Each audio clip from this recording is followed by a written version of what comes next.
في أكمل الكتب. Hello, everyone, and welcome to your weekly dose of Truth Tarot. This is for the end of May. So we're at the 29th of May, it's Friday, and we're going to go all the way till June 4th. So one of the things that's going on is that we're going to have a full moon on Sunday, the 31st of May, and also then Monday, well, the 31st to the 1st, we have a change of month. So, by the way, the 31st is the blue moon. It's very cool. I've had two full moons this month, so this is the blue moon. And I want to look at what transitions can we look forward to. So I don't know about all of you, but I found this year a little bit strange, um, meaning there's been a lot of, let's say, not serious events, let's say personally with people, but a lot of disruptions. Now you could say, well, that happens all the time. Yeah, sure it does. We're always having a certain amount of disruptions, but there could be one, like let's say like I had a minor pull of my back, which meant I couldn't walk for quite a few weeks. And really nicely, it got all healed up. It was fantastic. And then I just started feeling really good. Then, then I then I pulled I hit my foot, and this is the third week that I've been unable to walk. So that's kind of odd, right? You have one accident or one little mishap, but I'm finding that people are having different ones in different areas. Now, that doesn't mean there are positives going on, like, all right, so you get a couple of accidents, but then these other good things are happening. So I guess it would be that the habits of life, the habitual life, is a little bit more exaggerated, meaning, sorry, not the habits being exaggerated, but the changes being exaggerated, which I kind of like because then you're not just living, this automated, robotic kind of life, but you're living more into different mishaps going on and being able to resolve those challenges and move forward. So I'm kind of looking in that realm because I'm not the only one. I'm using myself as an example, but I have a lot of people who have gone through a bunch of different things. Some people, nothing at all. But I know that the people who often don't go through anything at all could have resolved bits of karma, or they're a little bit um, less sensitive to the energies that are going on. So they have less of like when there's something going on in the collective, like wars, like there can be solar flares, and then people can be very sensitive to those things.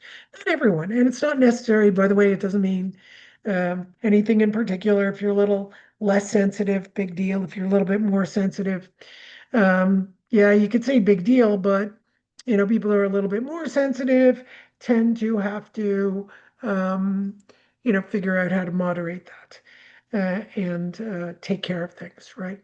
So, for me, when I look at my world and I look at people who are less sensitive to what's going on and less sensitive to everything, they don't have as many, um, let's say, physical ailments that occur. They're less agitated by them. And then I know a bunch of people who are way more sensitive, and those things really start to pester them. And it really is a strong influence. Like if I'm with a bunch of people too long, then I'll have to take a break and not see any people at all. So it's very interesting, what goes on within a sensitive's life. It's just a way of being, and that way of being requires different forms of attention than if you weren't. Like now, I need different forms of attention now that I'm older than when I was younger. When I was younger, I could just like, all right, I hurt my foot. Let's get over it, and then you start moving into your life right away. Whereas now it's just a little bit different. It takes a little bit longer. Then other things go wrong. I don't remember. I've broken my arm. I've broken my leg. I've sprained my ankle many, many times, and now with a sprain, I'm walking and other things are having a harder time than the actual sprain. I mean, the sprain isn't nice, but the whole leg is now, inflamed, etc. So we're looking at our lives in this way. So if you relate to that, then this will be helpful to you. If you don't, and you're kind of like, no, I just go along. We'll see if there's anything with the full moon and the change of month, and also let's say coming into this full moon, we're still in the waxing moon up until Sunday. So this is a great time to, trim your hair. It's a great time to think about what you would like to have manifest and look at that for the 31st. And then at the 31st, you would start thinking about, well, as we go from the moment the full moon ends, so full moon is at 4:45 a.m. Eastern time. So, at 4:46 Eastern time, there's going to be the waning moon, and you could start to think about what you want to let go of, what you would like going from you or your life, etc. So we're going to take that all into account. So if I'm going to think about what would I like to have manifest, what is going to help me manifest, and the card that comes up is the Nine of Cups. So there's the happiness card. It's beautiful. It's basically this massive, wonderful feeling of the heart being full. So that's what we're looking at manifesting for this, the next few weeks, because we're going to go to the new moon in a couple of weeks. I think that's going to be, I'll let you know exactly. The new moon is going to be the 14th. So it's a little over 14 days. And then we're looking at the growth um, of happiness till the 31st. When it shifts, it's removing whatever is, let's say, decreasing your happiness so that you are happy, right? So whatever difficulties there are. So that's one cue and clue. How about we look at um, what else? Because it's great to look at this because I asked specifically, what can we increase in the next 2 days, but what do we need to let go of more specifically than just the happiness? Well, it's disappointment. So we need to let go of expectations we would think make us happy. Now, it's an interesting thing, happiness, the happiness card for me personally, and might be for a lot of you out there. Happiness is not something I ever look for. That's me personally. That doesn't. I know there are many, many people who've asked me, when will I be happy? Will I be happy? How can I be happy? And for me, it's like, okay, well, I could ask those questions. Sure. So in this case, it says get rid of your expectations. Start dumping your expectations, right? Just if you expect something, and usually what we expect doesn't happen. It usually doesn't. We can often get to a goal, that's fine, but what we actually expect doesn't usually occur. For example, I've had someone tell me that the job of their dreams they wanted to get, and they actually had applied, and they go, this is the job of my dreams. And I saw the cards, and the card said, absolutely, they're getting this job. And then as I looked further into the future, it was, oh, but it's not the job of their dreams. It's not going to be what they expected. And I said, well, don't be disappointed, but it might not be what you expected. You're going to get this job, but it might not be what you expected. Anyway, she shows up about 6 months later and says, you're absolutely right. I got the job, but it was not what I expected. I can't believe it. I can't believe I'm disappointed in this. So you can see through that example that, our disappointments are the things we need to let go of. How do we let go of disappointments? Well, you could say there's some past disappointments that we could have. Those you're going to have to work on them differently. You really have to be with that disappointment and start to, really look at all of the things holding you and tying you into those disappointments. But this is not referring to that. This is referring to future disappointments. So you need to let go of your expectations, kind of live life. Um, and that will bring more and more happiness to you. Living life without expectations is really almost like a child, right? We're surprised by life rather than filtering it with what we think should happen, right? There again, there are habits in life.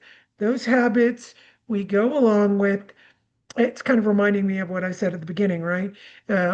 Whatever we've been doing recently for a lot of us, and I brought it down to sensitives because there are other people who have not had that experience. But in this case, it's like, well, those of us who expect something, you're going to surely be disappointed. So that's one of the things that I did notice actually. So this is interesting.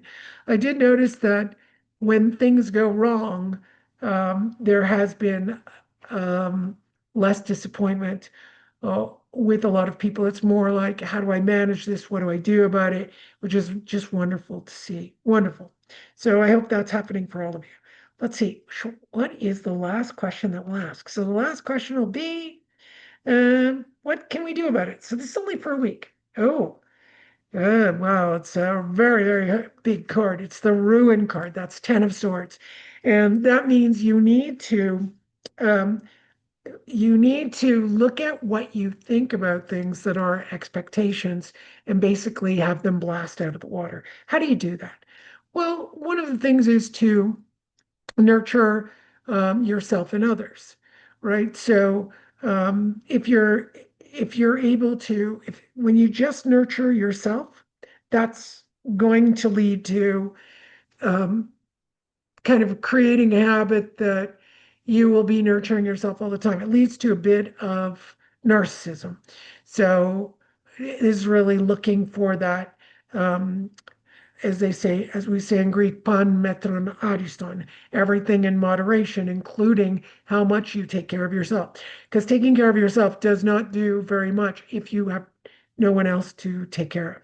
If we don't have something, if I'm not working, then I look at what am I going to take care of in the home. Yeah, I do personally have a tendency not to care for myself. I tend to care more for others. So that's my, everything in moderation, pan metron ariston. Okay, sure. But it doesn't, it's not a displeasure to do for other people. It's definitely not a displeasure. It's an absolute pleasure. It makes me happy. Now, if I go overboard and I don't pay attention to myself at all, yes, I'm going to feel it. I'm going to be tired. I'm going to be cranky. And sure, so you're always looking for that moderation. So if you're doing for others and you find that you know, your neglect is causing health problems, emotional problems, sleep deprivation, you're not feeling so good, you got to start looking after yourself. If you're looking after yourself and you're only thinking about yourself and you're gazing at your own navel and you're not looking at other people, there isn't a balance or your pet or your house or your whatever you're doing, you're going to find there's an imbalance too. It's you're going to continue navel gazing and looking at yourself and getting sadder and sadder, right? We'll just get sadder and sadder and sadder the more we look at ourselves because you're looking at your problems over and over again and you keep thinking you're the problem when it's really looking at yourself and looking at you as the problem is going to continue the problem. So, time to ruin the way you think about things. That means complete um, looking at the thoughts, and you've heard me say this over and over again. Our thoughts are just poop, right? So, the more we look at our thoughts and we, believe them and we adhere to them, I'm not talking about thinking. Thinking is very different, but thinking about your thoughts is ridiculous. I don't need to think about my thoughts. My thoughts just arise. What we do is we actually think, we use our reasoning. We're able to think about a solution. We're able to think about, how to fix something. Otherwise, those thoughts that just pop in your head. Yeah, we don't even know where they come from, right? We can't even create a thought. And that's up to you to prove that. So, time to, dump all of that. That would be good to dump. So I, for one, on Sunday, will start doing that, dumping those thoughts. All right. Have a great week, and I'll see you on the 5th. Bye.